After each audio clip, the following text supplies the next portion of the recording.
Sua nora está aqui com alguns homens. Ela diz que é a nova proprietária e que vai levar os móveis. A voz do Léo soava nervosa no telefone. Eram 5 da manhã e eu estava na casa de praia, ainda deitada na cama com a janela aberta, deixando a brisa do mar entrar. Eu tinha vindo para cá depois do casamento do Elias, buscando paz, distância, uma pausa de tudo o que vinha sentindo nos últimos meses. Sentei-me devagar na cama. Não senti pânico. Não senti surpresa. Senti algo estranho, quase como satisfação. Não a impeça, Léo. Minha voz saiu calma, serena. Deixe-a entrar. Ela vai ter uma surpresa. Houve um silêncio confuso do outro lado da linha. Tem certeza, Dona Rosa? Certeza absoluta. Deixe-a passar com os homens. Só garanta que ela assine o livro de ocorrências com o nome completo e o RG dela. Desliguei e imediatamente abri o aplicativo no meu celular. As câmeras de segurança que eu tinha instalado há 3 semanas. Ninguém sabia delas. Nem o Elias, nem a Rebeca, nem mesmo minha amiga Clara. Eram pequenas, invisíveis, estrategicamente colocadas em cada canto do apartamento. Sala de estar, cozinha, quartos, entrada principal, tudo transmitindo ao vivo e gravando diretamente na nuvem. A imagem apareceu na tela. Lá estava ela, Rebeca Torres, minha nora de apenas 4 meses, parada no saguão do meu prédio, conversando com os homens que a acompanhavam. 3 grandalhões com uniformes de uma empresa de mudanças. Um deles carregava caixas vazias. Outro conferia algo em um papel. Rebeca estava com o cabelo preso, usando roupas de ginástica, como se tivesse vindo fazer exercício. Mas seu rosto mostrava outra coisa: ansiedade, pressa, determinação. Observei-a falar com o Léo. Ela gesticulava muito, apontando para o elevador. Embora eu não pudesse ouvir o que ela dizia, li em seus lábios algo que me fez apertar o telefone com mais força. É meu direito. Pertence a mim agora. Toquei na tela e mudei para a câmera do corredor do meu andar. Ainda estava vazio, silencioso. A porta do meu apartamento fechada, intacta. Voltei para a imagem do saguão. Rebeca já estava entrando no elevador com os 3 homens. Léo ficou para trás, observando-os ir, com o rosto preocupado. Bom homem. Ele trabalhava naquele prédio desde que me mudei, há 10 anos. Conhecia minha rotina. Sabia que eu estava sozinha desde que fiquei viúva. Sempre me cumprimentava com respeito. Respirei fundo. Meu coração batia rápido agora, mas não de medo. Era antecipação. Como quando você sabe que algo importante está prestes a acontecer e você, pela primeira vez em muito tempo, está no controle. O elevador subiu. 6º andar, 7º, 8º, 9º. Meu apartamento ficava no 10º. Vi as portas se abrirem e Rebeca saiu primeiro, apressada, seguida pelos homens. Ela caminhou direto para a minha porta. Tirou algo da bolsa. Uma chave. A minha chave. A imagem era clara. A câmera do corredor capturou tudo. Rebeca colocou a chave na fechadura, girou e a porta se abriu. Todos entraram. A luz do apartamento se acendeu. E então mudei para as câmeras internas. Lá estavam eles na minha sala de estar. Rebeca olhava em volta com aquela expressão que eu já tinha visto antes. Calculista, avaliadora, como se estivesse precificando cada objeto, cada móvel, cada detalhe da minha vida. Os homens esperavam instruções. Aquele sofá primeiro, ouvi ela dizer claramente. O áudio da câmera era perfeito. E aquela mesa? Cuidado com os vasos. São caros. Um dos homens olhou para ela de forma estranha. A senhora tem certeza que a proprietária deu permissão? Rebeca olhou para ele com irritação. Eu sou a proprietária agora. Minha sogra passou tudo para o meu nome. Aquela velha, ela não consegue mais cuidar dessas coisas. É melhor que fiquem comigo. Fiquei imóvel, assistindo à tela, ouvindo cada palavra. Velha. Não consegue cuidar. As mesmas frases que eu ouvia da boca dela há meses. mas agora ditas com aquela confiança, aquela certeza de que eu não estava lá para contradizê-la. Outro homem perguntou: E os documentos? Geralmente precisamos ver algo por escrito.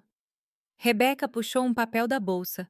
Mostrou rapidamente sem deixá-los ler. Bem, aqui está. Tudo legalizado. Vamos, mexam-se. Temos que terminar antes que fique muito tarde. Antes que fique muito tarde. Antes que alguém veja. Antes que os vizinhos acordem e façam perguntas. Antes que alguém chame a polícia. Mas já era tarde demais para isso. Porque enquanto ela falava, enquanto os homens começavam a levantar meus móveis, enquanto Rebeca revirava as gavetas do meu aparador procurando quem sabe o quê, as câmeras gravavam tudo, cada movimento, cada palavra.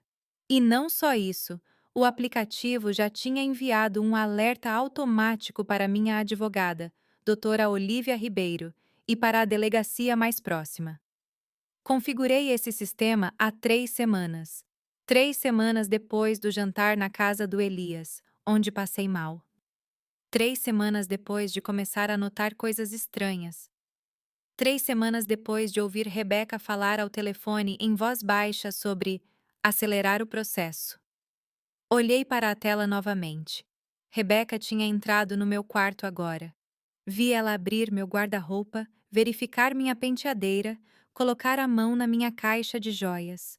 Ela tirou um colar que meu falecido marido tinha me dado no nosso aniversário de 20 anos de casamento. Ela o olhou contra a luz, sorriu e colocou no bolso. Vou levar isso também. Um dos homens apareceu na porta. Dona, tem muita coisa aqui, vai levar tudo? Rebeca se virou. Tudo que tiver algum valor. Minha sogra não precisa mais disso. Ela está em um lugar melhor agora. A maneira como ela disse isso. Como se eu já estivesse morta. Como se minha vida já tivesse acabado. E ela estivesse apenas recolhendo os pedaços. Fechei os olhos por um momento. Respirei fundo. O som do mar me acalmou. Quando os abri novamente, toquei em outro ícone no aplicativo. As câmeras tinham uma função especial, podiam gravar conversas mesmo quando as pessoas achavam que estavam falando em particular. Rebeca tinha voltado para a sala. Tirou o celular e ligou para alguém. Ela esperou. Então falou: Estou dentro. Sim, com a chave que consegui semana passada. Não, ela não está aqui. Está na casa de praia, como sempre. Isso vai ser rápido. Pausa. Ela estava ouvindo alguém do outro lado. Não, o negócio do chá não funcionou. Parece que ela parou de beber, mas não importa mais. Isso é o suficiente. Assim que eu tiver tudo aqui, vou fazer o Elias assinar os papéis. Ele não desconfia de nada. Outra pausa. Então uma risada. Obviamente ele não vai gostar no começo, mas quando vir que já está feito, o que ele vai fazer? Ela não tem mais ninguém. Nós somos a única família dela. Minha mão apertou o telefone. O negócio do chá. Aquelas tardes na casa do Elias, quando Rebeca insistia para que eu ficasse para o lanche. Quando ela me preparava aquele chá de ervas que dizia ser bom para a circulação, para o sono, para os nervos. Aquele chá, depois do qual eu sempre me sentia tonta, confusa, com náuseas que duravam horas. Não era minha paranoia. Não era imaginação de uma velha. Era real. Rebeca continuou falando. Olha, com o que tem aqui, podemos vender por pelo menos uns de 100 mil sellers. E isso sem contar o apartamento. Quando vendermos, é mais mil pelo menos. Vamos ficar tranquilos por anos, e ela nem vai conseguir brigar. Quando ela perceber, tudo já estará no nosso nome. Ela desligou. Ficou parada no meio da minha sala, olhando em volta com aquele sorriso, satisfeita, vitoriosa. Sentei na cama da casa de praia com o telefone na mão e lágrimas que eu não sabia que estavam lá até sentir uma rolar pelo meu rosto. Não era pelos móveis, não era pelo dinheiro, era pela traição. Era por perceber que meu filho tinha se casado com alguém capaz disso. Era por todas aquelas vezes que duvidei de mim mesma, que pensei que estava exagerando, que disse a mim mesma que era apenas uma sogra ciumenta, uma velha amarga que não aceitava dividir o filho. Mas não era isso. Rebeca Torres tinha planejado me roubar. Ela tinha tentado me envenenar. E agora ela estava na minha casa, no meu espaço, tocando nas minhas coisas, tomando minha vida pedaço por pedaço. Olhei a hora. 5h25 da manhã. A polícia já devia ter recebido o alerta. A doutora Olivia também. A qualquer momento, as coisas iam mudar. Mas antes que isso acontecesse, eu precisava entender como tinha chegado até ali. Como uma mulher de 60 anos, viúva, independente, que criou o filho sozinha depois que o marido morreu, que trabalhou a vida toda, que comprou este apartamento com seu próprio dinheiro, acabou sendo vista como um obstáculo, como algo a ser removido do caminho. Eu precisava lembrar onde tudo isso começou. Tudo começou há 4 meses, quando Elias me ligou para dizer que tinha conhecido alguém especial. Eu estava no salão com a Clara ao meu lado. Toda semana íamos juntas nas tardes de quinta-feira. Era nosso ritual há anos. Fazíamos o cabelo, fazíamos as unhas, colocávamos a conversa em dia.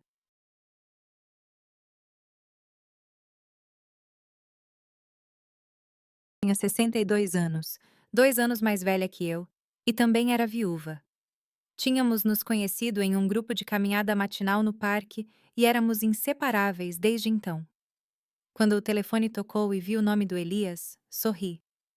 Meu filho não ligava com tanta frequência quanto costumava, mas quando ligava, sempre alegrava meu dia.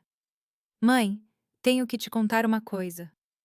A voz dele soava diferente, animada, nervosa. Conte, filho. Conheci alguém, uma mulher incrível. O nome dela é Rebeca. Estamos namorando há 3 meses e acho que ela é a tal. Fiquei imóvel sob o secador. Clara me olhou com curiosidade. 3 meses. E eu não sabia de nada. 3 meses. E ele nunca tinha me apresentado a ela. Engoli a pequena pontada que senti no peito e sorri, mesmo que ele não pudesse me ver. Que notícia maravilhosa, Elias. Estou tão feliz por você. Quero conhecê-la. Que tal se vocês vierem jantar na minha casa no sábado? Você e sua amiga Clara. Se ela quiser vir. Eu aceitei. Claro que aceitei. Ele era meu filho. Meu único filho.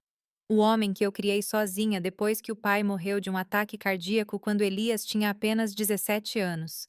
13 anos se passaram desde então. 13 anos em que minha vida girou em torno de garantir que ele estivesse bem, que terminasse a faculdade, que conseguisse um bom emprego, que fosse feliz. Sábado chegou e fui ao apartamento dele com uma garrafa de vinho e uma sobremesa que comprei na padaria favorita do Elias. Clara veio comigo. Ela sempre dizia que eu precisava de testemunhas nos momentos importantes da minha vida. Rebeca abriu a porta. Ela era mais jovem do que eu esperava. 32 anos, eu descobriria mais tarde. Quase 15 anos mais jovem que Elias. Alta, magra, com cabelos longos e escuros, maquiagem perfeita, roupas caras. Ela sorriu largamente quando nos viu. Dona Rosa, que prazer finalmente conhecê-la. Elias fala da senhora o tempo todo. Ela me abraçou. Foi um abraço longo, apertado, como se fôssemos velhas amigas. Ela cheirava a um perfume doce e forte. Entramos. O apartamento do Elias parecia diferente, mais decorado. Havia novas almofadas no sofá, quadros nas paredes, velas perfumadas acesas. A mesa estava posta com jogos americanos e guardanapos de pano que eu não reconhecia. Rebeca tem um ótimo gosto para decoração. Elias apareceu da cozinha, sorrindo com orgulho. Jantamos.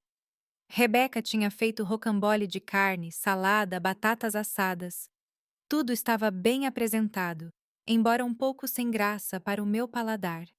Mas comi e sorri e disse que estava delicioso porque via como Elias olhava para ela, esperando minha aprovação.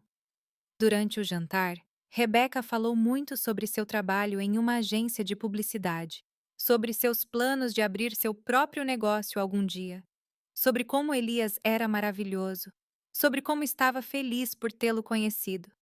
Ela perguntou sobre minha vida também, onde eu trabalhava, se eu era aposentada, se morava sozinha, se tinha muitos amigos. Deve ser difícil ficar sozinha naquele apartamento grande, disse ela em certo ponto, num tom compassivo. Especialmente na sua idade. Na minha idade.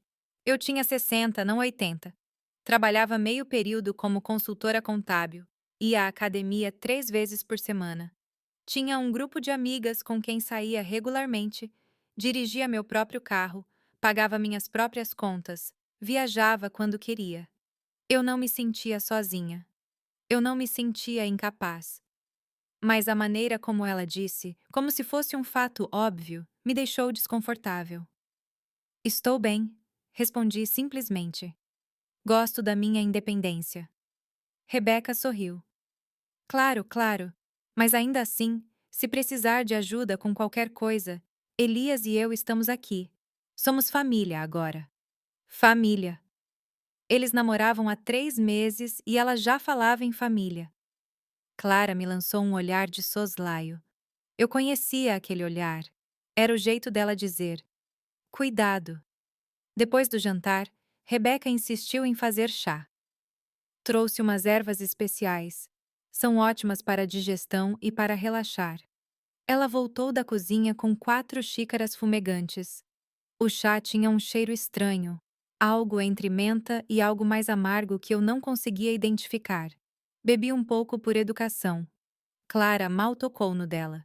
Elias bebeu o dele completamente, elogiando o sabor. Rebeca nos observava enquanto bebíamos, sorrindo. Meia hora depois, comecei a sentir tontura. Uma leve tontura no início, depois mais forte. A sala parecia estar se movendo levemente. Disse a Elias que era melhor eu ir, que estava cansada. Clara me levou para casa no meu carro porque eu não me sentia capaz de dirigir. Não gosto daquela mulher, disse Clara quando estávamos no elevador subindo para o meu apartamento. Tem algo estranho nela. E aquele chá? Você sentiu o gosto? Eu também tinha notado, mas não queria admitir. Não queria ser aquela sogra, aquela mulher que nunca aceita ninguém porque ninguém é bom o suficiente para seu filho. Nas semanas seguintes, Rebeca começou a aparecer mais na minha vida. Ligações para me convidar para um café, mensagens de texto perguntando como eu estava, visita surpresa ao apartamento com Elias. Sempre simpática, sempre sorrindo, sempre com aquele tom de preocupação que parecia genuíno, mas que me fazia sentir vigiada. Está se alimentando bem, Dona Rosa? A senhora parece um pouco magra. Está dormindo o suficiente? Tem olheiras. Não é muito para a senhora morar sozinha no 10º andar? E se acontecer alguma coisa e ninguém descobrir? Cada comentário era como uma gota d'água. Uma sozinha não significa nada, mas quando acumulam, começam a fazer um buraco. Elias mudou também. Começou a repetir as mesmas frases da Rebeca. Mãe, tem certeza que está bem? Rebeca diz que te acha com cara de cansada. Mãe, não seria mais fácil se morasse num lugar menor? Mãe, você devia pensar no futuro, no que vai acontecer quando não puder mais cuidar de si mesma. Eu tinha 60 anos. Eu trabalhava, saía, viajava. Mas, de repente, eles estavam me fazendo sentir como se eu estivesse à beira da invalidez. Um mês depois, Elias me ligou com outra notícia. Eles iam se casar em 3 meses. Rebeca já tinha planejado tudo. Um casamento íntimo, apenas família próxima e alguns amigos. Eu, claro, pagaria parte das despesas. Eu era a mãe do noivo. Era minha responsabilidade. Contribuí com $25.000. Dinheiro que eu tinha guardado por anos. Dinheiro que eu tinha separado para emergências ou para uma viagem especial. Mas era o casamento do meu filho. Como eu ia recusar? O casamento foi bonito. Rebeca usou um vestido branco deslumbrante que, segundo Elias, custou $15.000. Havia flores por toda parte, música ao vivo, comida cara, tudo muito elegante. Sorri nas fotos. Abracei meu filho, dei as boas-vindas a Rebeca na família. Mas durante a recepção, ouvi algo que gelou meu sangue. Eu estava no banheiro retocando a maquiagem quando ouvi vozes do outro lado da porta. Era Rebeca falando com alguém. Uma amiga, presumi. Estou te dizendo, esse casamento é o melhor investimento que já fiz. Elias é fácil de manusear, e a velha tem dinheiro.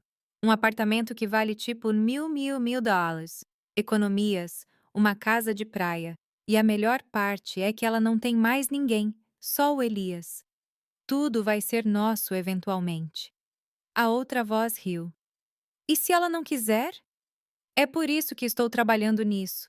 Já a tenho meio convencida de que ela está muito velha para cuidar das coisas dela. Me dê mais alguns meses e ela vai estar implorando para ajudarmos. Elas saíram do banheiro. Fiquei lá dentro, agarrada à pia, tentando respirar. Não era minha imaginação. Eu não estava sendo paranoica. Rebeca Torres tinha planejado tudo desde o começo. Naquela noite, na casa de praia para onde fui depois do casamento, tomei uma decisão. Eu não seria uma vítima. Eu não deixaria que roubassem o que eu construí. Eu não ficaria em silêncio enquanto me tratavam como se eu fosse um obstáculo que precisava ser removido. Liguei para a doutora Olívia Ribeiro, minha advogada e amiga há anos. Contei tudo a ela, cada detalhe estranho, cada comentário fora de lugar, cada momento em que me senti manipulada. Rosa, você precisa se proteger, ela me disse. E precisa de provas, porque se isso virar uma questão legal, sua palavra sozinha não será suficiente. Ela vai dizer que você está confusa, que é paranoica, que sua idade está te afetando. Foi ideia da Olivia instalar as câmeras.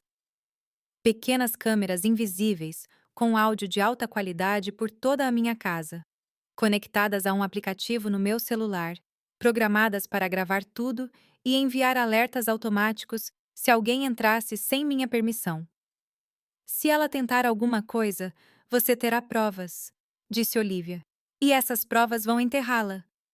Instalei as câmeras há 3 semanas. Troquei as fechaduras também, mas deixei uma chave antiga escondida onde eu sabia que Rebeca encontraria. Eu queria que ela pensasse que ainda tinha acesso, queria que ela se sentisse segura, e funcionou.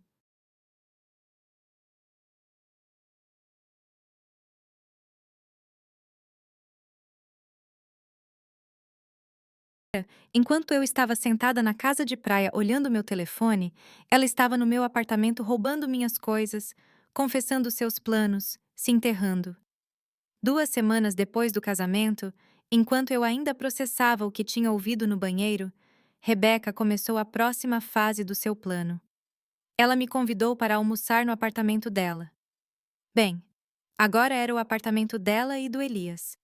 Ele tinha comprado há 2 anos com a minha ajuda, um empréstimo de US$ 75.000 que ele nunca pagou de volta.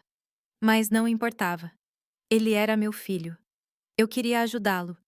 Cheguei com uma planta de presente.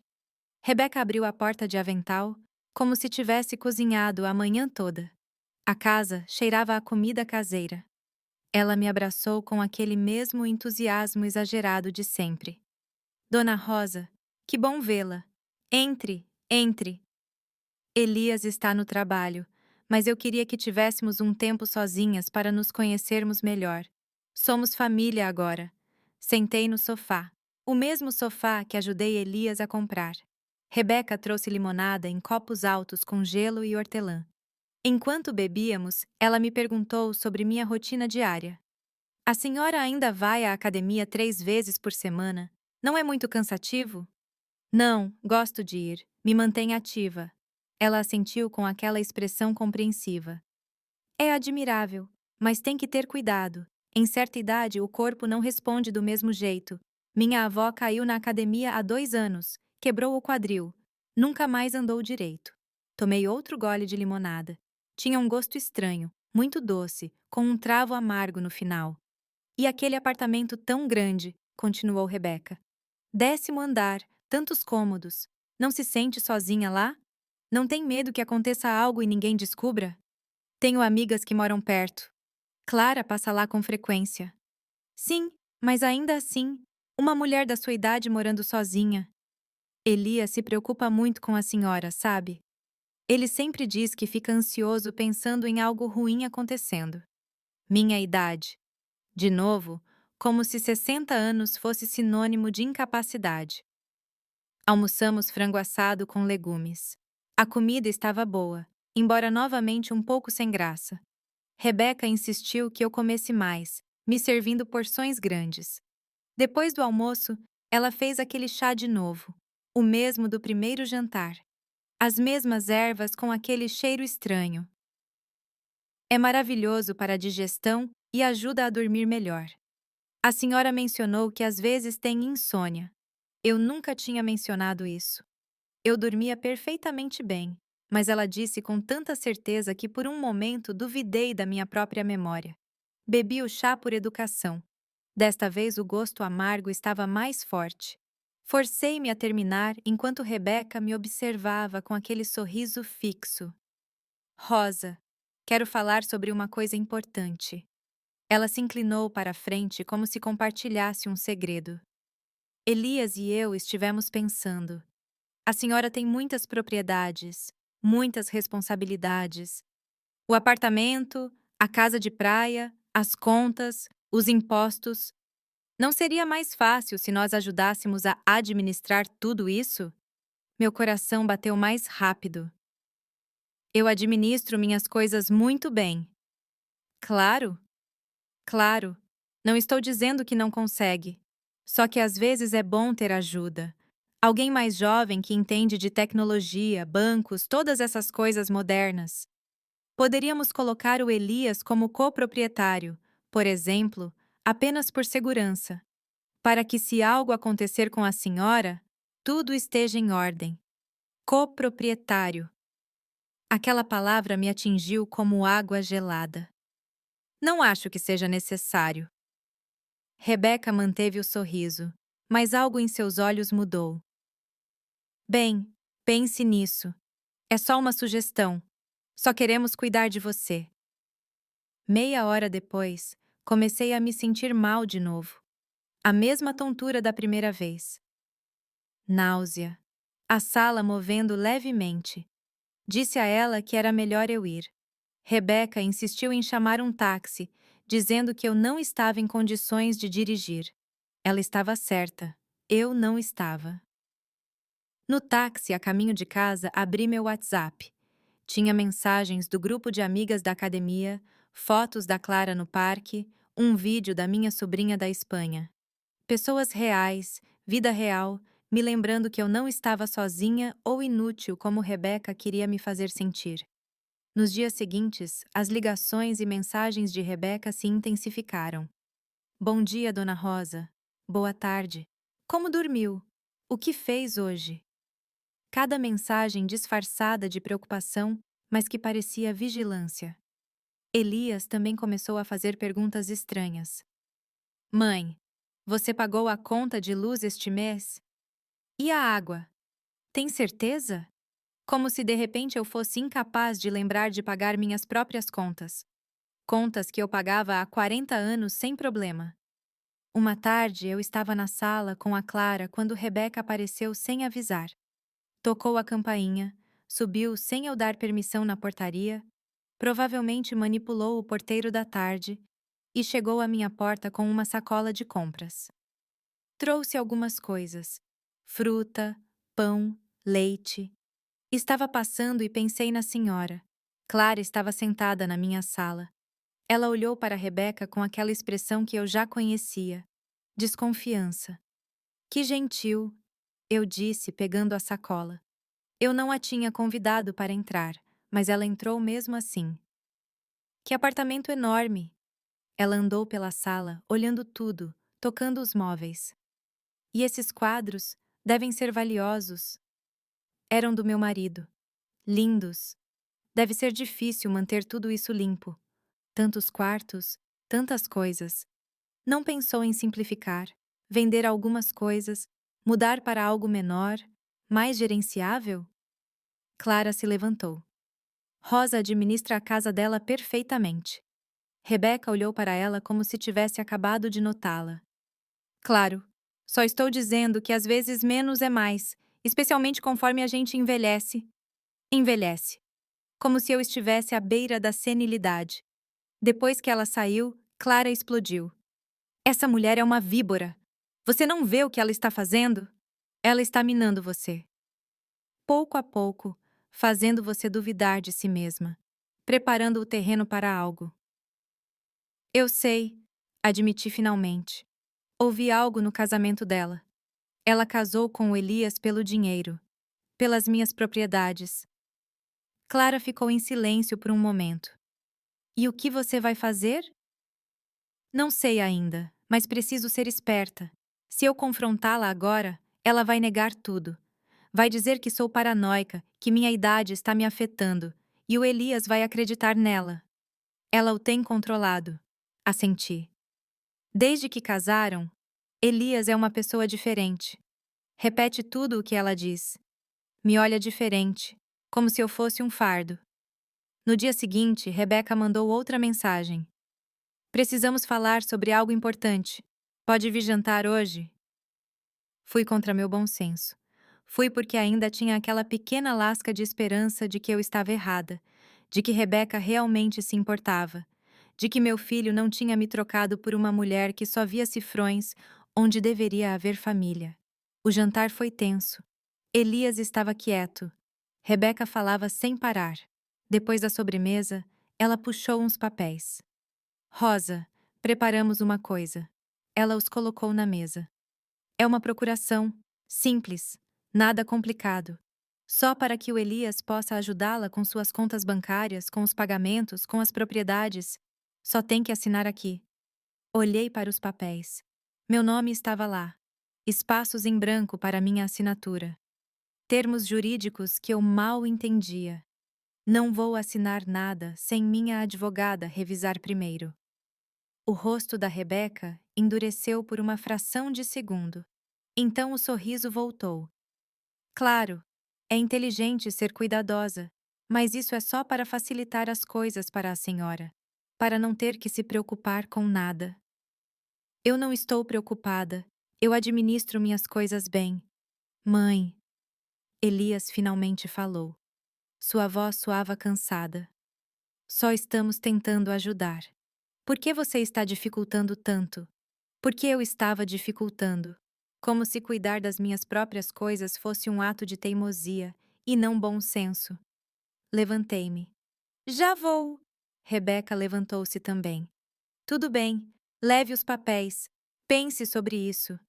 Mas sério, Rosa, isso é para o seu próprio bem. Só queremos te proteger. Proteger.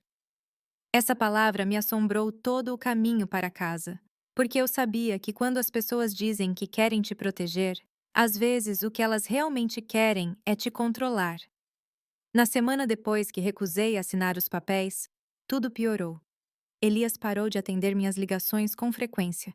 Quando atendia, suas respostas eram curtas, frias. Rebeca, por outro lado, me ligava mais. Sempre com aquela voz doce e preocupada que já deixava meus nervos à flor da pele. Rosa, Elias está muito triste. Diz que a senhora não confia nele, que o rejeitou quando ele só queria ajudar. Eu estava. Não tem ninguém, disse a Rebeca, me afastando um pouco do grupo. Só disse que precisava revisar os papéis com minha advogada. Isso é normal. Sim, mas Elias sentiu como se você não confiasse nele. Como se achasse que ele vai fazer algo ruim. Rebeca, são minhas propriedades. Tenho direito de ser cuidadosa. Houve um silêncio. Então a voz dela mudou levemente, mais fria. Claro, você tem razão. Bem, espero que sua advogada diga que está tudo em ordem. Só queremos o que é melhor para você, mesmo que você não veja dessa forma. Ela desligou. Voltei para minhas amigas. Jandira, a Sharon do grupo, a mais velha, me olhou com preocupação. Tudo bem? Minha nora. Ah, Jandira conhecia a história. Todas conheciam. Eu tinha contado tudo. Aquela mulher precisa de limites claros. Eu sei, mas é difícil. Elias está completamente do lado dela. Tânia, que tinha 61 anos e foi enfermeira por 30 anos, aproximou-se. Rosa, Você ainda se sente tonta depois de visitá-los? Sim, toda vez que bebo aquele chá que ela faz. Não beba mais nada que ela te der. Nada. Nem comida, nem bebida, nada. Você acha que ela poderia realmente estar colocando algo? Tânia me olhou seriamente. Já vi casos. Pessoas que usam ervas, medicamentos, qualquer coisa para fazer uma pessoa parecer confusa, doente, incapaz. Então dizem que a pessoa precisa de ajuda, que não pode se cuidar sozinha e acabam tomando o controle de tudo. Suas palavras me gelaram porque fazia sentido. Tudo fazia sentido. Naquela tarde, fui ver a doutora Olívia Ribeiro. O escritório dela ficava no centro, num prédio antigo, mas bem conservado. Olívia tinha 65 anos e cabelos completamente brancos. Usava óculos grossos e tinha uma mente jurídica brilhante. Era minha advogada desde que meu marido morreu. Mostrei a ela os papéis que Rebeca queria que eu assinasse. Olívia leu em silêncio. Sua expressão ficou cada vez mais séria. Finalmente, colocou-os na mesa e olhou para mim. Rosa, se você tivesse assinado isso, estaria basicamente dando ao Elias poder total sobre todas as suas contas, suas propriedades, suas decisões financeiras. Eles poderiam vender seu apartamento sem seu consentimento. Poderiam esvaziar suas contas bancárias. Poderiam fazer o que quisessem. Senti como se não pudesse respirar. Mas Rebeca disse que era só para me ajudar. Isso não é um documento de ajuda. Isso é um documento de transferência de poder e está escrito de uma maneira muito esperta. Qualquer juiz que veja isso vai achar que você não tem condições de gerir seus próprios assuntos. O que eu faço? Olívia recostou-se na cadeira. Primeiro, nunca assine nada sem me consultar. Segundo, precisamos te proteger legalmente. Vou redigir documentos que estabeleçam claramente que você está em pleno domínio de suas faculdades, que toma suas próprias decisões e que ninguém tem autoridade sobre seus bens exceto você. Terceiro, e isso é importante, você precisa de provas do que está acontecendo. Que tipo de prova? Gravações, mensagens, qualquer coisa que mostre que eles estão te manipulando. Porque se isso for para o tribunal, e suspeito que vá, sua palavra sozinha não será suficiente. Eles vão dizer que você está confusa, que sua idade está te afetando, que precisa de ajuda. Vão te pintar como uma velha senil que não sabe o que faz. Aquela palavra velha. Como se ter 60 anos automaticamente me tornasse inválida. E se eu instalar câmeras no meu apartamento? Olivia levantou uma sobrancelha. Câmeras para gravar se eles tentarem entrar sem minha permissão ou se disserem algo comprometedor quando estiverem lá? É sua propriedade. Você tem todo o direito de instalar câmeras de segurança. E sim, elas poderiam ser úteis como prova. Saí do escritório dela com um plano. Naquela mesma tarde, pesquisei online. Encontrei pequenas câmeras sem fio com áudio de alta definição. Conectavam-se a um aplicativo no celular. Gravavam automaticamente quando detectavam movimento. Salvavam tudo na nuvem. Um pacote de 6 câmeras custou $4.000. Comprei sem pensar duas vezes. Chegaram 3 dias depois. Passei uma tarde inteira instalando-as. Na sala, escondida atrás de um porta-retrato, na cozinha, em cima da geladeira, no meu quarto, na estante de livros, na sala de jantar, numa planta decorativa, no escritório, atrás de uns livros, na entrada, camuflada no detector de fumaça. Baixei o aplicativo, configurei as notificações, testei se funcionavam. Tudo perfeito.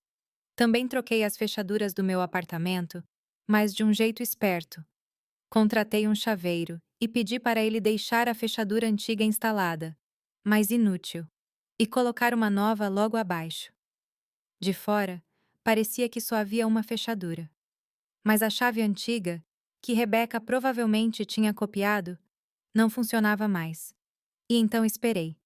Não tive que esperar muito. 2 dias depois, eu estava no supermercado quando meu telefone vibrou. Notificação das câmeras. Movimento detectado no apartamento. Abri o aplicativo. Meu coração batia rápido. Era Rebeca. Ela estava na minha sala sozinha, andando devagar, olhando tudo. Abriu as gavetas do meu aparador. Verificou papéis que estavam lá. Tirou fotos com o celular de alguns documentos. Depois foi para o meu quarto. Abriu meu guarda-roupa. Verificou minha caixa de joias. Pegou um anel que meu marido tinha me dado e colocou na bolsa. Ela ficou quase 20 minutos no meu apartamento, verificando, fotografando, tocando minhas coisas, como se já fossem dela. Quando saiu, sentei no meio do corredor do supermercado, meu carrinho de compras esquecido ao lado, encarando meu telefone. Minhas mãos tremiam. Não era paranoia. Era real. Rebeca estava planejando me roubar. Naquela noite, Elias ligou. Mãe, Rebeca disse que você não está tratando ela bem, que a ignora, que é fria com ela. Elias, como a Rebeca entrou no meu apartamento hoje? Silêncio. O quê? Ela estava no meu apartamento esta tarde. Você deu uma chave a ela. Eu. Ela disse que precisava pegar uma coisa que tinha te emprestado. Eu não peguei nada emprestado dela. E ela estava revirando minhas gavetas, meus documentos, minhas coisas pessoais. Isso te parece normal? Mãe, não comece com suas teorias. Rebeca quer te ajudar e você só a afasta. Você está sendo paranoica.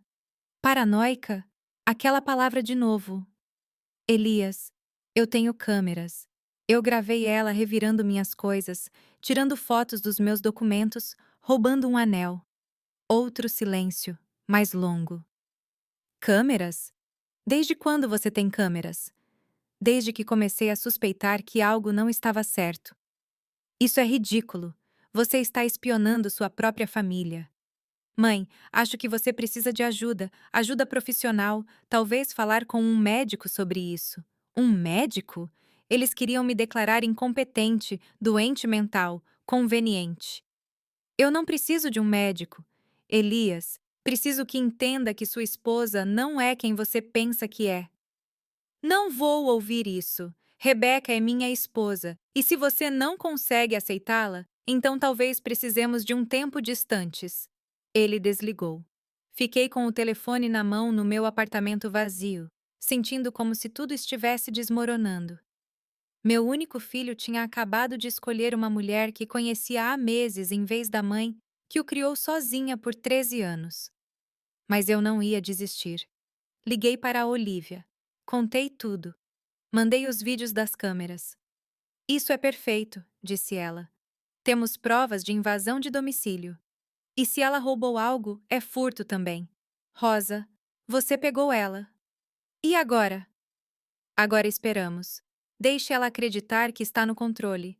Deixe ela continuar fazendo movimentos. Quanto mais ela fizer, mais provas teremos. Foi o conselho mais difícil de seguir, porque cada fibra do meu ser queria confrontá-la, gritar com ela, mostrar que eu sabia. Mas fiquei quieta e esperei. A humilhação final veio no almoço de família que Rebeca organizou 2 semanas depois. Ela me ligou numa terça-feira de manhã. A voz soava alegre, como se nada tivesse acontecido, como se eu não soubesse que ela tinha entrado no meu apartamento sem permissão. Rosa, quero que nos reunamos todos neste domingo, um almoço em família. Vou convidar minha mãe e meu irmão também. Vai ser bom para a senhora conhecer. Quase disse não, mas lembrei das palavras da Olivia. Deixe ela acreditar que está no controle. Tudo bem, estarei lá. Perfeito. E Rosa, por favor, traga os documentos da casa de praia. Elias e eu queremos te ajudar a organizar os papéis do imposto. Sabe, essas coisas ficam complicadas em certa idade. Em certa idade? Cada vez que ela dizia isso, era como um pequeno golpe. No domingo, cheguei ao apartamento dela ao meio-dia. Toquei a campainha e Rebeca abriu. Usava um vestido elegante, maquiagem perfeita, sorriso radiante. Rosa, que bom vê-la. Entre. Na sala estavam Elias, uma mulher mais velha que presumi ser a mãe de Rebeca, e um homem jovem de uns 30 anos que devia ser o irmão. Havia também outro casal que eu não conhecia. São tio Raimundo e tia Helena, meus tios, disse Rebeca. Sentei no sofá. Rebeca me olhou de cima a baixo com uma expressão que não consegui decifrar. O irmão nem me cumprimentou, só assentiu enquanto checava o celular. Rebeca trouxe vinho. Recusei educadamente e pedi água. Eu não ia beber nada que ela me desse. Essa lição eu tinha aprendido. Durante o almoço, Rebeca dominou a conversa. Falou sobre seus planos de negócios, sobre como Elias estava indo bem no trabalho, sobre como estavam felizes juntos. Comia em silêncio, respondendo apenas quando perguntada diretamente.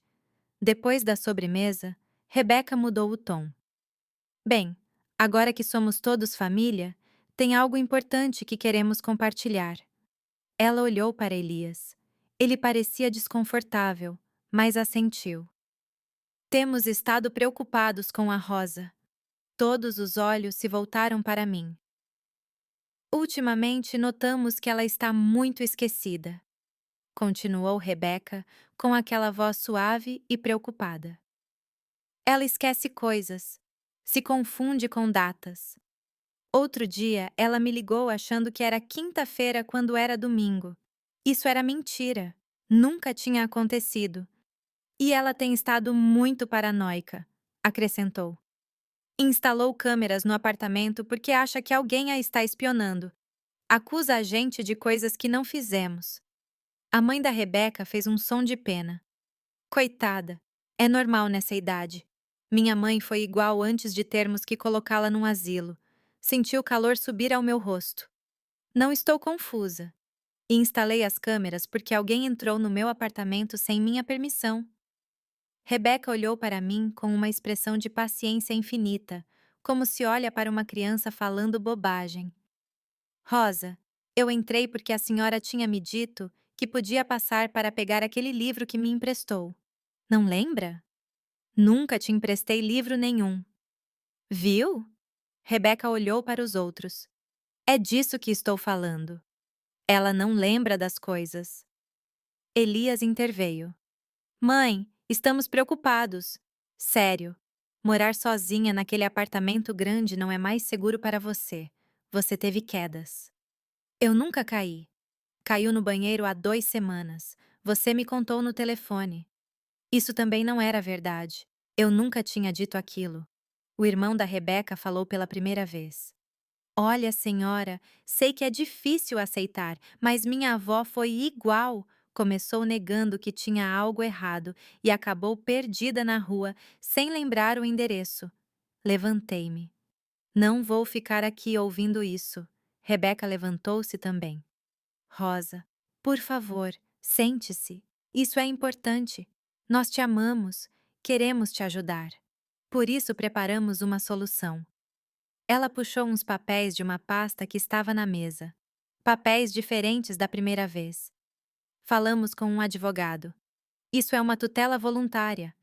Basicamente, a senhora concorda que precisa de ajuda para gerir seus assuntos e nos autoriza a fazer isso pela senhora. É para o melhor. Assim pode continuar vivendo tranquilamente sem se preocupar com nada. Olhei para os papéis. Depois olhei para Elias. Meu filho, o homem que eu criei, não olhava nos meus olhos. Não vou assinar isso. A máscara da Rebeca caiu por um segundo. Vi pura raiva em seus olhos, mas ela se recompôs rapidamente. Rosa, se não assinar voluntariamente, teremos que iniciar um processo legal. Temos testemunhas. Ela apontou para todos na sala. Todos aqui podem confirmar que a senhora não está bem, que está confusa, que precisa de ajuda. Um juiz vai pedir uma avaliação psicológica. E quando essa avaliação mostrar que não pode cuidar de si mesma, vão te designar um tutor de qualquer jeito. É melhor se for a família, não acha? Era uma armadilha perfeita. Se eu assinasse, perdia tudo. Se não assinasse, eles me forçariam legalmente. E tinham testemunhas dispostas a mentir por ela.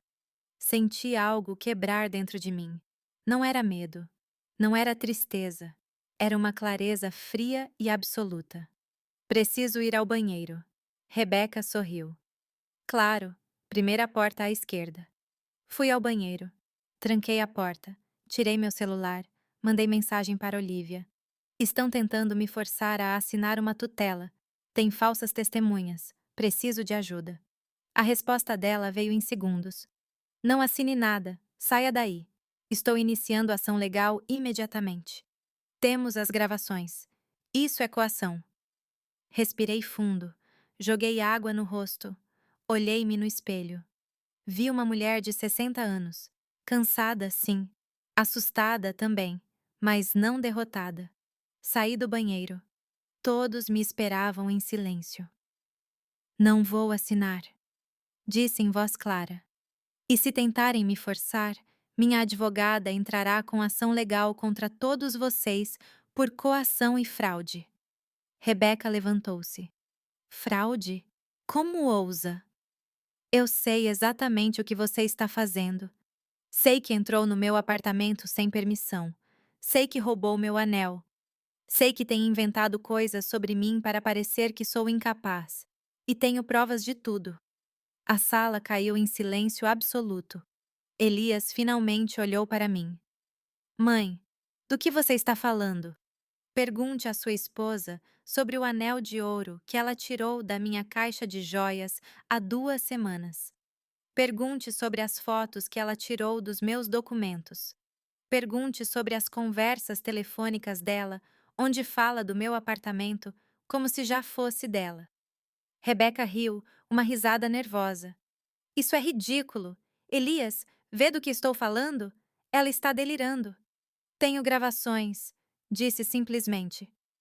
Câmeras com áudio por todo o meu apartamento, gravando cada vez que alguém entra, salvando tudo na nuvem e minha advogada tem cópias de tudo. Virei para o Elias. Filho, eu te amo, mas sua esposa casou com você pelo dinheiro, pelo meu dinheiro, pelas minhas propriedades, e ela tem tentado me fazer parecer incapaz para poder pegar tudo. Isso não é verdade. A voz de Rebeca estava aguda agora. Elias, não acredite nela. Ela está doente. Está vendo coisas que não existem. Mas Elias me olhava diferente agora, como se finalmente estivesse vendo algo que esteve lá o tempo todo. Peguei minha bolsa. Estou indo embora, e a próxima vez que alguém entrar no meu apartamento sem minha permissão, chamo a polícia. Saí. Ninguém me impediu. No elevador, descendo, minhas mãos tremiam. Eu tinha quebrado o silêncio. Tinha mostrado minhas cartas, mas não tive outra escolha. Lá fora, no meu carro, fiquei sentada por um longo tempo. O telefone tocou. Era a Clara. Como foi o almoço? Horrível.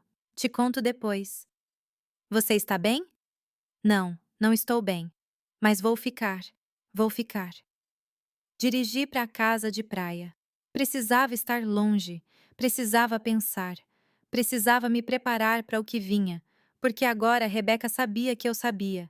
E pessoas desesperadas fazem coisas desesperadas. Naquela mesma noite da casa de praia, liguei para a Olivia. Preciso me proteger legalmente agora. Nos encontramos no dia seguinte. Ela veio até a praia com uma pasta cheia de documentos. Sentamos no terraço com o som das ondas ao fundo, enquanto ela explicava cada passo que íamos dar. Primeiro, vamos fazer uma avaliação psicológica completa com um profissional certificado para provar que você está em pleno domínio de suas faculdades mentais, que não há demência, nem confusão, nada que justifique uma tutela. Assenti. Quanto tempo isso leva? 1 semana, talvez 2, são várias sessões, testes cognitivos, entrevistas. Mas é essencial, porque quando a Rebeca tentar dizer que você é incapaz, teremos evidência médica recente que a contradiz. O que mais? Vamos atualizar seu testamento e vamos colocar cláusulas muito específicas de que nenhuma propriedade pode ser vendida ou transferida sem sua autorização expressa diante de um tabelião. Que qualquer mudança requer a aprovação de 2 testemunhas independentes. Basicamente, vamos blindar tudo. Tomei nota mental de tudo. Você também precisa mudar suas contas bancárias. Abra novas contas em outro banco. Transfira seu dinheiro para lá. Contas que só você tem acesso. Nem conte ao Elias que elas existem. E a casa de praia está só no seu nome, certo? Sim, comprei há 5 anos com o dinheiro do meu trabalho. Ótimo! Vamos garantir que isso fique bem claro em todos os registros. E vamos instalar câmeras aqui também. Se a Rebeca tentar entrar, saberemos. Passei os dias seguintes executando o plano. Fui a um psicólogo forense. Olivia recomendou o Dr. Juliano Mendes, um homem de 50 anos com 30 anos de experiência avaliando capacidade mental. Ele me fez testes de memória, raciocínio, orientação temporal e espacial. Perguntou sobre minha vida, minhas rotinas, minhas decisões financeiras. Foi exaustivo. Mas quando terminamos, ele me deu seu veredito. Dona Rosa, a senhora é perfeitamente competente. Não há sinais de declínio cognitivo, nenhuma confusão. Não há nada que justifique que outra pessoa tome decisões pela senhora. Vou redigir um laudo completo e, se necessário, testemunharei perante um juiz. Saí do consultório dele com uma sensação de alívio misturada com raiva. Alívio porque tinha a confirmação. Raiva porque precisei dessa confirmação em primeiro lugar, porque minha própria família tinha me feito duvidar da minha sanidade.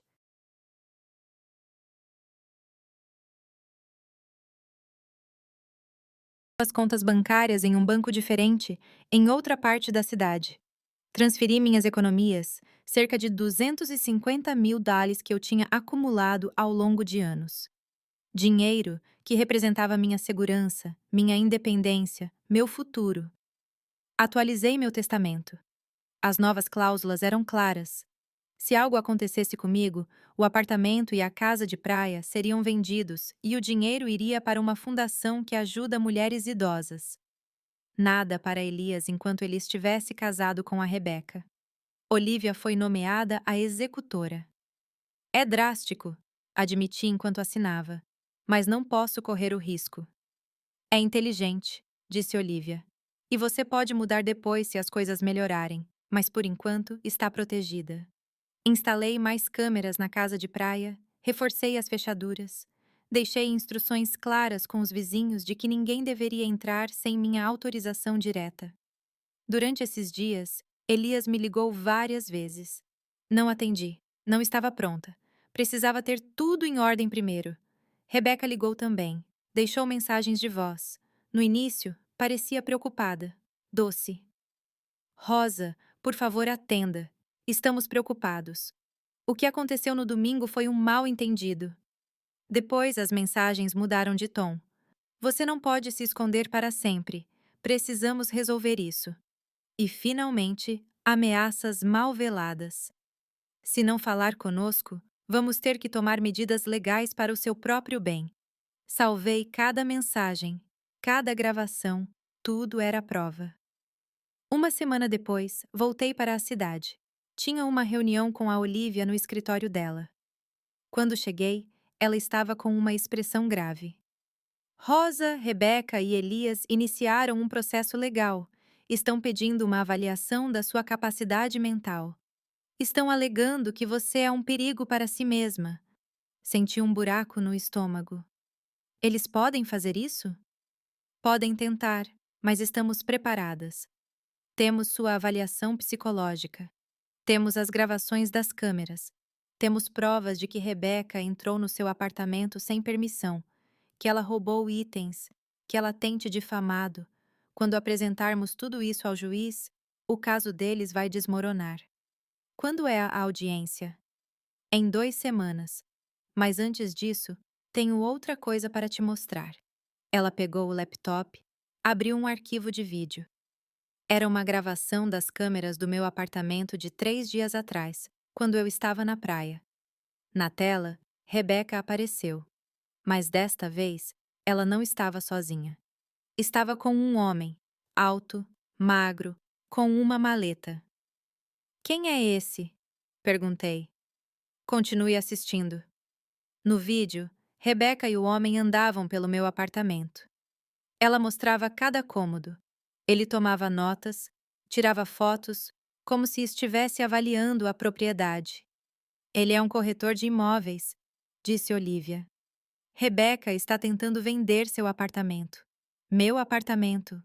O lugar onde vivi por 10 anos. O lar que construí depois que meu marido morreu. Ela estava vendendo pelas minhas costas. Mas ela não pode fazer isso sem minha assinatura. Ela não pode fazer legalmente. Mas ouça o que estão dizendo. Ela aumentou o volume. A voz da Rebeca era clara. O apartamento vale cerca de mil reais, talvez mais. É uma ótima localização. Minha sogra vai para um asilo em breve, então precisamos vender rápido. O corretor perguntou. Os papéis estão em ordem? Quase. Estamos no processo de conseguir a tutela. Assim que tivermos isso, podemos proceder com a venda imediatamente. E ela concorda com isso? Rebeca riu. Ela não tem mais condições de concordar ou não. É por isso que precisamos da tutela. Mas não se preocupe, vai ser tudo legal. O vídeo acabou. Encarei a tela preta. Um asilo? Eles queriam me colocar num asilo, vender meu apartamento, pegar meu dinheiro, me apagar da minha própria vida. Tem mais, disse Olivia. Ela abriu outro arquivo. Desta vez, era uma gravação de áudio. Uma ligação telefônica. A voz de Rebeca falando com alguém. Já encontrei o asilo perfeito. Custa 5.000 por mês. Com o dinheiro da venda do apartamento, podemos pagar por anos. E enquanto isso, ficamos com a casa de praia. Podemos usar ou vender também. Isso é mais uns 500.000 dólares. Fácil. A outra voz, que parecia a do irmão dela, perguntou. E se ela resistir? Ela não pode resistir. Uma vez que tenhamos a tutela, ela não tem voz. E se ela fizer escândalo, só confirma que está louca. É perfeito. Fechei os olhos. A dor no meu peito era física, real, como se algo tivesse quebrado por dentro. Quando você gravou isso? Perguntei. 2 dias atrás. As câmeras pegaram a ligação dela quando ela estava na sua sala, falando calmamente sobre como vão dispor da sua vida. Abri os olhos. A tristeza estava se transformando em outra coisa, algo frio e duro. O que mais as câmeras pegaram? Olivia me olhou seriamente. Tem mais uma coisa, e é ruim. Ela abriu um terceiro vídeo, datado de uma semana atrás. Rebeca estava na minha cozinha sozinha. Ela abriu o armário onde eu guardava meus temperos. Tirou um frasco pequeno da bolsa, esvaziou-o no meu pote de açúcar. Depois misturou com uma colher. Guardou o frasco vazio na bolsa e saiu. O que foi aquilo? Minha voz soou estranha, distante. Não sabemos, mas precisamos descobrir. Você ainda tem aquele açúcar? Não estive no apartamento há uma semana. Ótimo, vamos lá agora. Vamos pegar uma amostra e mandar analisar num laboratório. Fomos imediatamente. Entramos no meu apartamento com luvas. Olivia tirou um saco selado, abriu o pote de açúcar. Com uma colher limpa, pegou uma amostra. Selou. Vou levar isso para um laboratório particular. Saberemos o que é em 48 horas. Aquelas 48 horas foram as mais longas da minha vida. Eu não conseguia dormir. Não conseguia comer. Só pensava naquele frasco, na Rebeca misturando algo no meu açúcar. Em todas as vezes que tomei café com açúcar nas últimas semanas, na tontura, na confusão.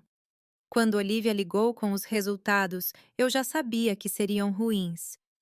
Era um sedativo, benzodiazepínicos em altas doses, o suficiente para causar desorientação, tontura, problemas de memória recente.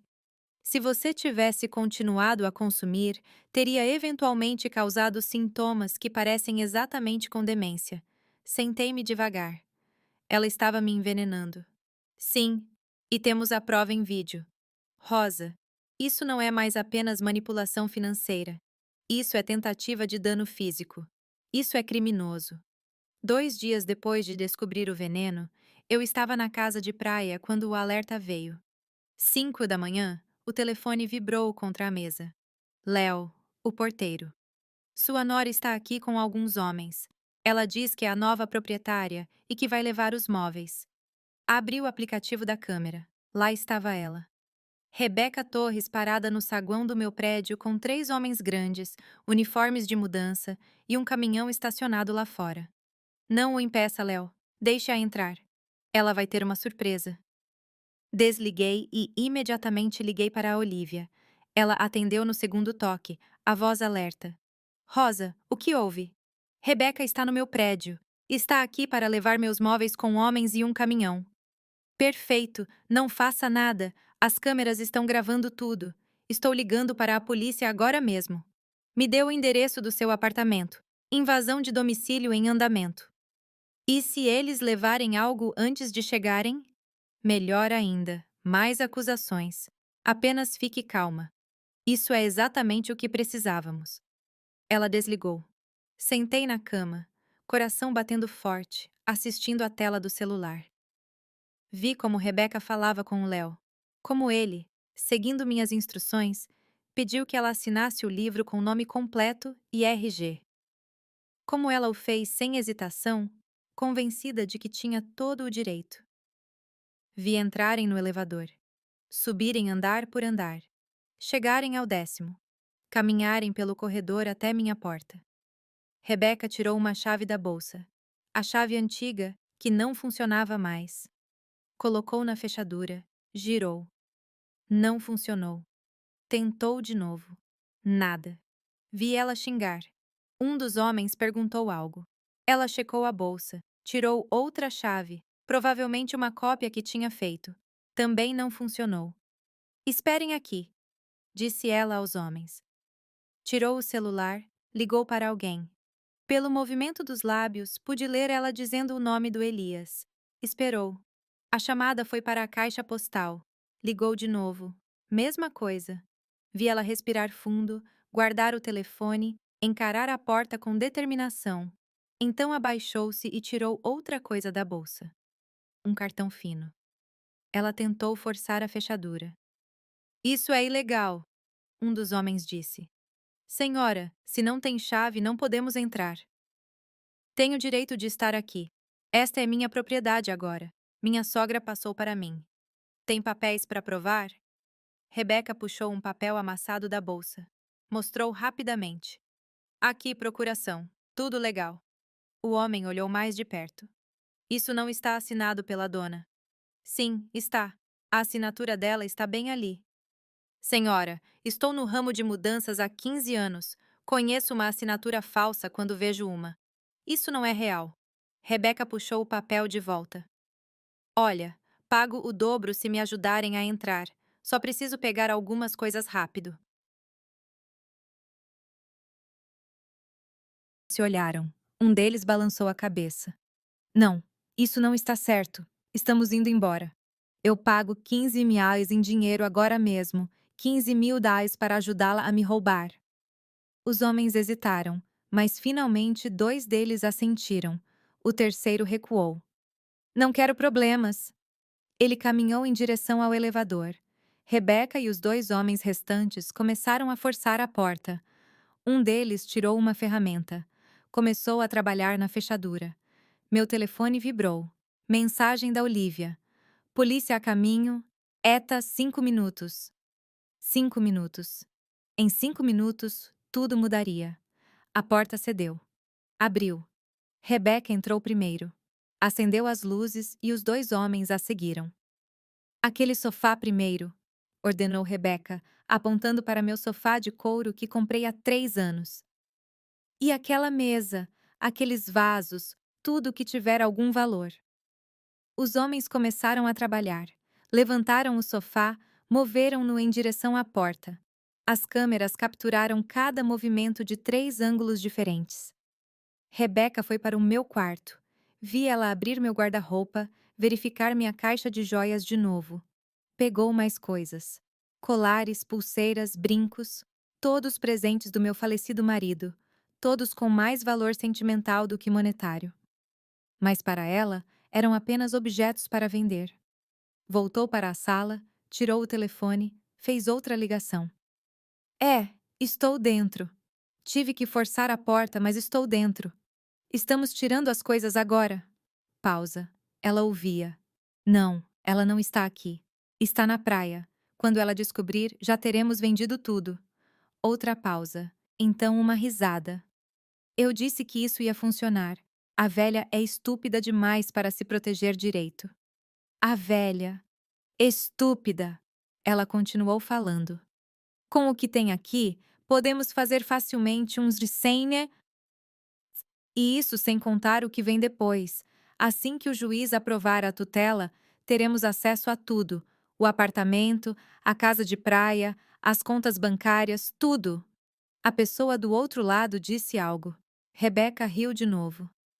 O que ela vai fazer? Chamar a polícia? Ela não tem prova de nada. E se tiver, só vai confirmar que ela é louca. Paranoica. Exatamente o que precisamos para o caso de incapacidade. Uma longa pausa. Então a voz dela mudou. Ficou mais fria. Olha, já tentei com o chá, mas ela parou de beber. E depois tentei com o açúcar. Coloquei sedativo suficiente para mantê-la confusa por semanas, mas isso não funcionou também porque ela mal tem ficado no apartamento. Então, temos que fazer isso à força. Pegar o que pudermos agora e brigar pelo resto depois. Minha mão apertou o telefone. Ela estava confessando tudo. Envenenamento, roubo, conspiração, e as câmeras estavam gravando cada palavra. Um dos homens apareceu na entrada. Dona, isso está demorando muito. Alguém pode chamar a polícia. Relaxa. Ninguém vai chamar. Só peguem o que sobrou e vamos embora. Mas então ouvi outra coisa. Sirenes. Distantes no início, depois mais perto. As câmeras não tinham áudio externo, mas pude ver Rebeca ficar tensa. Como ela foi até a janela. Como olhou para baixo e seu rosto ficou pálido. Não, não, não, não. Ela correu para os homens. Larguem tudo. Vamos embora agora. Mas era tarde demais. As câmeras do corredor mostraram o momento exato em que as portas do elevador se abriram e 4 policiais saíram uniformizados, mãos nas armas, aproximando-se da minha porta aberta. Polícia! Ninguém se mexe! Vi Rebeca tentar correr para outra saída. Como um dos policiais a parou. Como a empurrou contra a parede. Como colocou as algemas nela. Me solta! Vocês não entendem. Tenho o direito de estar aqui. Este apartamento é meu. Senhora, está presa por invasão de domicílio. Não, não! Chamem meu marido. Ele vai explicar. A mãe dele me deu permissão. A proprietária do apartamento, Dona Rosa, fez uma denúncia. Temos um mandado de prisão. Os 2 homens também foram algemados. Um deles gritava que só trabalhava para a empresa de mudança, que não sabia de nada. O outro estava quieto, cabeça baixa. Observei-os levar Rebeca para fora do meu apartamento. Como ela gritava, lutava, insistia na sua inocência. Como os vizinhos saíam dos apartamentos olhando, sussurrando. Meu telefone tocou. Olivia, viu? Tudo. As gravações já estão sendo enviadas para a promotoria. Não temos apenas invasão. Temos tentativa de furto, falsificação de documentos e, mais importante, temos a confissão dela sobre o envenenamento. Rosa, este é um caso criminal sólido. Fiquei em silêncio por um momento. Processando. Depois de meses de manipulação, de me sentir invisível, de duvidar de mim mesma, finalmente havia justiça. E agora? Agora Rebeca vai passar a noite na delegacia. Amanhã tem audiência de fiança. Vamos apresentar todas as provas. As gravações, a análise laboratorial do açúcar, tudo. O promotor vai pedir que a fiança seja negada porque ela é um perigo. E o Elias? Olivia suspirou. Essa é a parte difícil. Elias não aparece em nenhuma das gravações fazendo nada ilegal. Rebeca agiu sozinha. Podemos provar que ela planejou tudo, que entrou sem permissão, que envenenou o açúcar. Mas Elias? Não temos prova de que ele sabia. Ele deve ter sabido, talvez. Mas, legalmente, precisamos de prova. E, por enquanto, não temos. Desliguei. Sentei na cama, assistindo ao nascer do sol pela janela. O céu se pintava de laranja e rosa. O mar estava calmo. Meu telefone vibrou de novo. Uma mensagem do Elias. Mãe, por favor, preciso falar com você. Rebeca foi presa. Não entendo o que está acontecendo. Por favor, me ligue. Olhei para a mensagem por um longo tempo. Meu filho, o homem que eu criei. O homem que tinha escolhido uma criminosa em vez da própria mãe. Não respondi. Ainda não. A audiência de fiança foi 3 dias depois. Olivia insistiu que eu estivesse presente. Eles precisam te ver. Precisam ver que você não é uma velha confusa, como Rebeca quer que acreditem. Precisam ver uma mulher forte e coerente, que sabe exatamente o que foi feito com ela. Vesti-me com cuidado naquela manhã. Um terninho cinza, blusa branca, sapatos fechados. Nada chamativo, apenas profissional, digno. Clara veio comigo. Sentou-se ao meu lado no tribunal, apertando minha mão. Quando trouxeram Rebeca, quase não a reconheci. Sem maquiagem, cabelo despenteado, usando o uniforme da prisão. Parecia pequena, vulnerável, mas quando seus olhos encontraram os meus, vi a mesma frieza de sempre. Elias estava lá também, na fileira de trás. Parecia destruído. Olhos vermelhos, roupas amassadas, como se não tivesse dormido há dias. Ele me olhou com uma expressão suplicante. Desviei o olhar. A juíza entrou.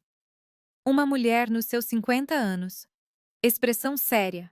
Revisou os documentos em silêncio. Então falou.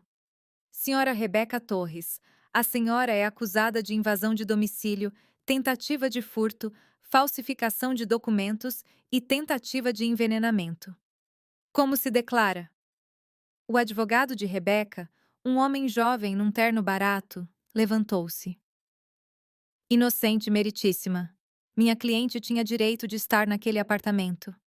A sogra sofre de demência e tinha dado permissão verbal. A juíza olhou para ele com ceticismo. Tem prova dessa permissão verbal? Não neste momento, mas... Então não é relevante. A juíza virou para o promotor.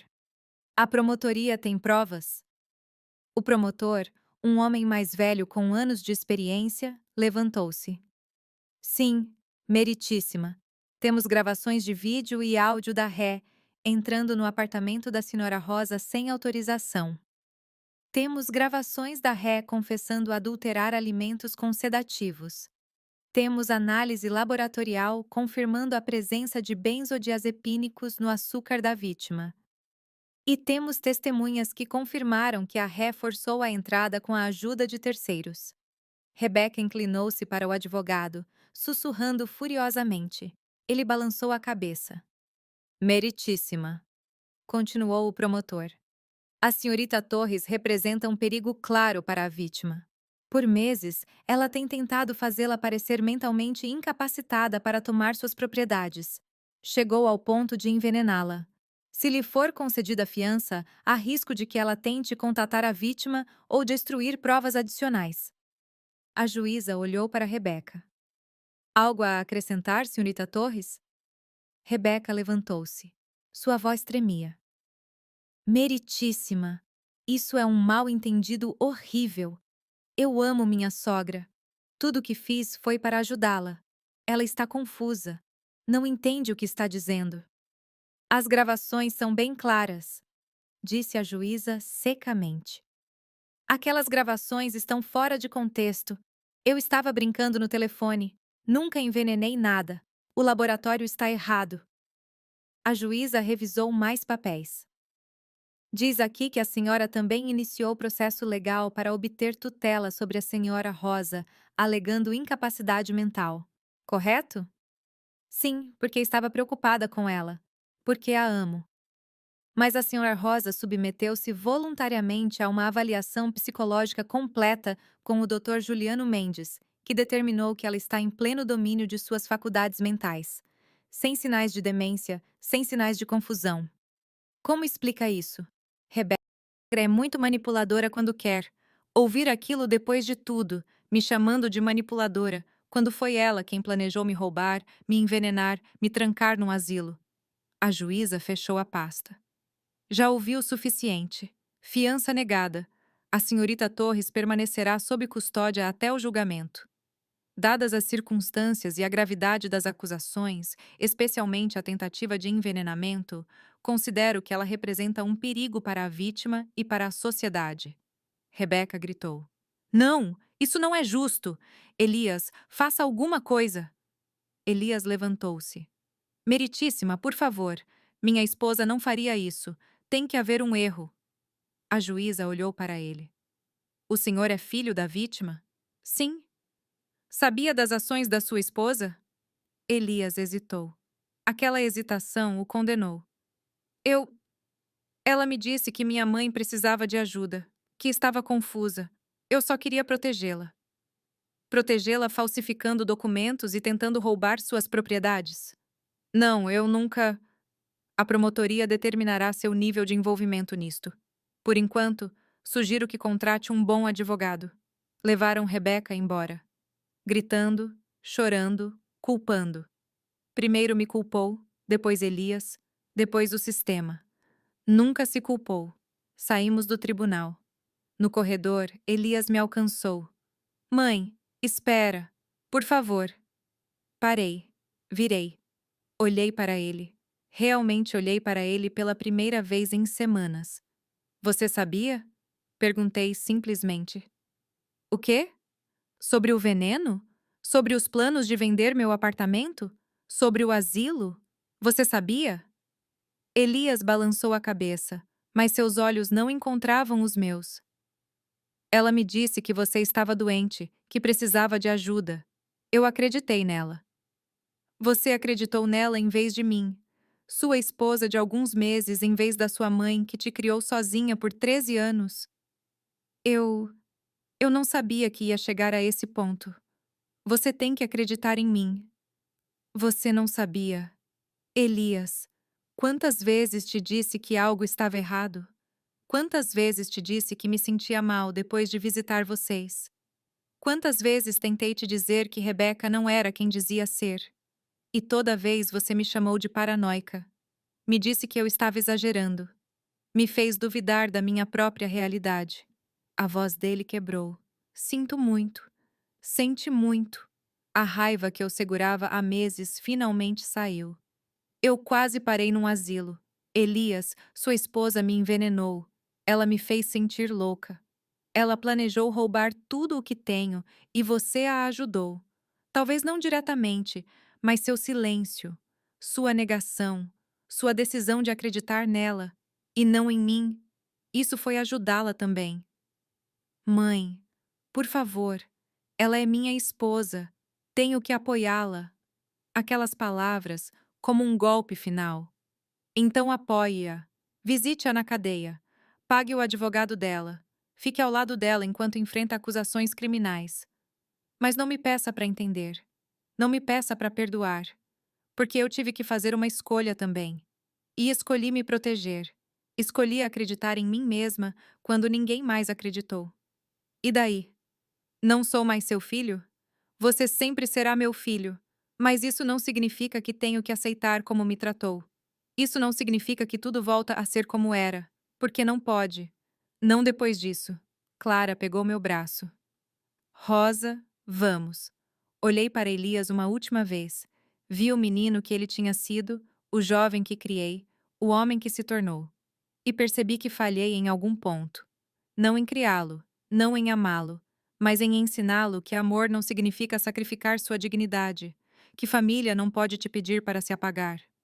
Se algum dia você entender o que fez, disse a ele. Se algum dia compreender verdadeiramente o dano que causou, então podemos conversar. Mas até esse dia, preciso de distância. Virei e fui embora. No carro, Clara dirigiu em silêncio por um tempo. Então falou. Você fez a coisa certa. Não parece a coisa certa. Nunca parece no começo. Mas com o tempo, você verá que foi necessário. Naquela noite, sozinha na casa de praia, sentei no terraço olhando o mar. Meu telefone tocou. Mensagem da Olívia. A promotoria está prosseguindo com todas as acusações contra Rebeca. O julgamento será em 3 meses. Seu depoimento será crítico. Está pronta? Olhei para a mensagem. 3 meses. 3 meses de espera, de lembrar, de reviver tudo, mas também 3 meses de cura, de reconstrução, de aprender a ser eu mesma de novo. Respondi: Estou pronta. E estava, porque pela primeira vez em muito tempo não tinha medo, tinha clareza, tinha força e tinha algo que Rebeca nunca poderia tirar de mim. Tinha minha verdade. O julgamento veio 3 meses depois. Durante esse tempo, vivi pacificamente na casa de praia. Clara vinha me visitar todo fim de semana.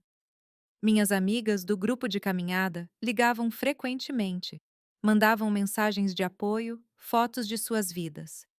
Jandira me mandou um vídeo da neta dançando. Tânia compartilhou receitas saudáveis. Pequenos gestos que me lembravam que eu não estava sozinha. Voltei para a academia. Retomei minhas aulas de yoga. Cortei o cabelo mais curto. Uma mudança que eu queria fazer há muito tempo, mas nunca usei.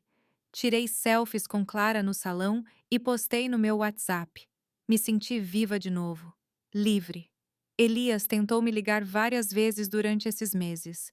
Não atendi. Não estava pronta. Talvez nunca estivesse. E eu tinha que aceitar essa possibilidade. No dia do julgamento, cheguei cedo. Usei um vestido azul claro, simples, mas elegante. Olivia me esperava na entrada do tribunal. Pronta? Perguntou. Pronta. O tribunal estava cheio. Pessoas que eu não conhecia. Imprensa. Aparentemente, o caso tinha atraído atenção. Uma história sobre uma mulher mais velha se defendendo contra uma nora manipuladora ressoou com muitos. Rebecca entrou com seu advogado.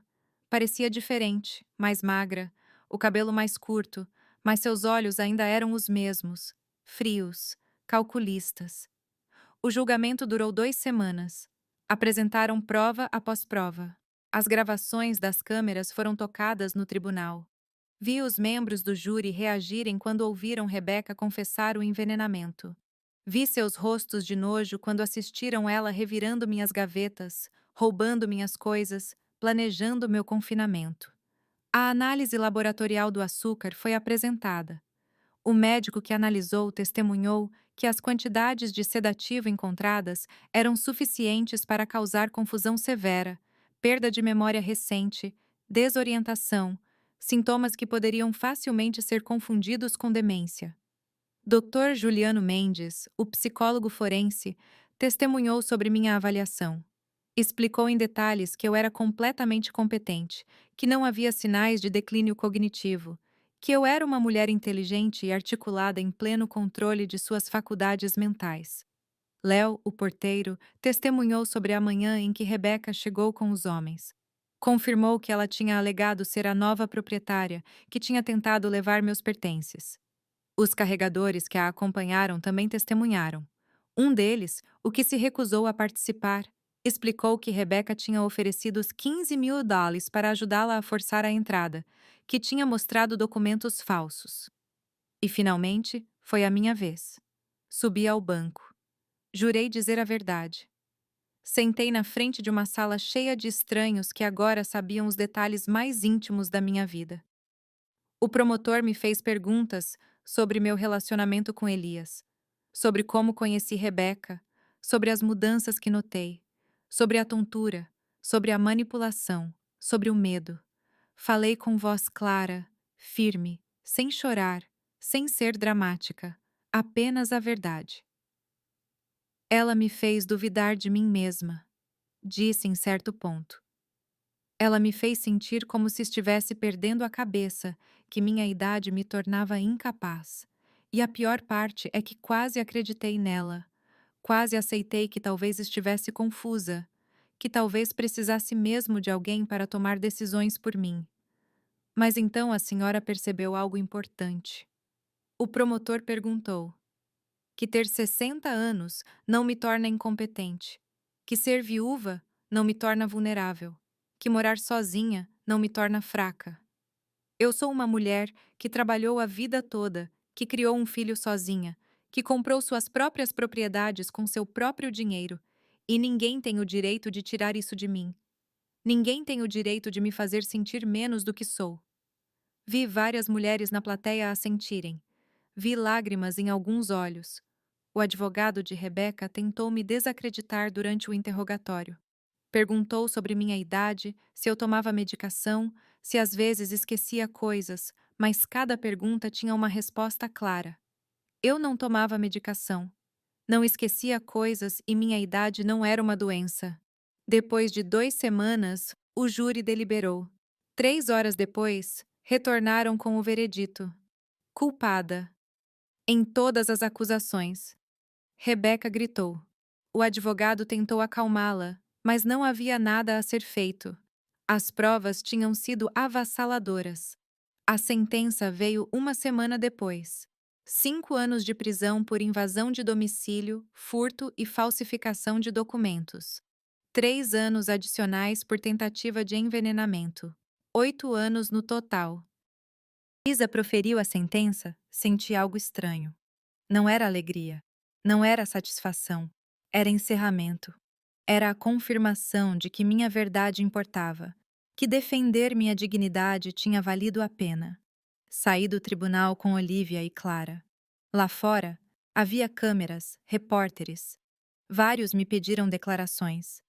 Olivia falou por mim dizendo que estávamos satisfeitas com o resultado, que esperávamos que este caso servisse de exemplo, mas uma repórter aproximou-se de mim diretamente. Dona Rosa, tem algo a dizer para outras mulheres que podem estar passando por situações semelhantes? Olhei para a câmera. Pensei em todas as mulheres que me escreveram durante o julgamento, mulheres mais velhas que se sentiam invisíveis em suas próprias famílias, que duvidavam de si mesmas, que aceitavam maus tratos porque acreditavam que era seu dever como mães, como avós. Sim, disse eu. Se algo não parecer certo, confie no seu instinto. Não importa a idade que tenha. Não importa se dizem que está exagerando ou que é paranoica. Você conhece sua vida. Conhece sua mente. E tem o direito de se proteger. Tem o direito de dizer não. Tem o direito de estabelecer limites, mesmo com a família. Especialmente com a família. Naquela noite na casa de praia, sentei no terraço com uma taça de vinho. O mar estava calmo. O céu cheio de estrelas. Meu telefone vibrou. Uma mensagem do Elias. Mãe, vi o veredito. Você estava certa sobre tudo. Não sei como pedir desculpas. Não sei se algum dia poderá me perdoar, mas preciso que saiba que sinto muito por tudo. Por não te ouvir, por escolher errado, por te fazer sofrer. Estou iniciando o divórcio. Não quero ter nada a ver com alguém capaz de te machucar. Te amo. Sempre te amei. E se algum dia quiser conversar, estarei aqui. Li a mensagem várias vezes. Senti algo amolecer no meu peito. Não era perdão ainda, mas talvez com o tempo pudesse ser. Não respondi naquela noite, mas salvei a mensagem. Os meses seguintes foram de reconstrução. Vendi o apartamento da cidade. Muitas memórias ruins lá. Comprei um menor, mais moderno, perto da academia e das minhas amigas.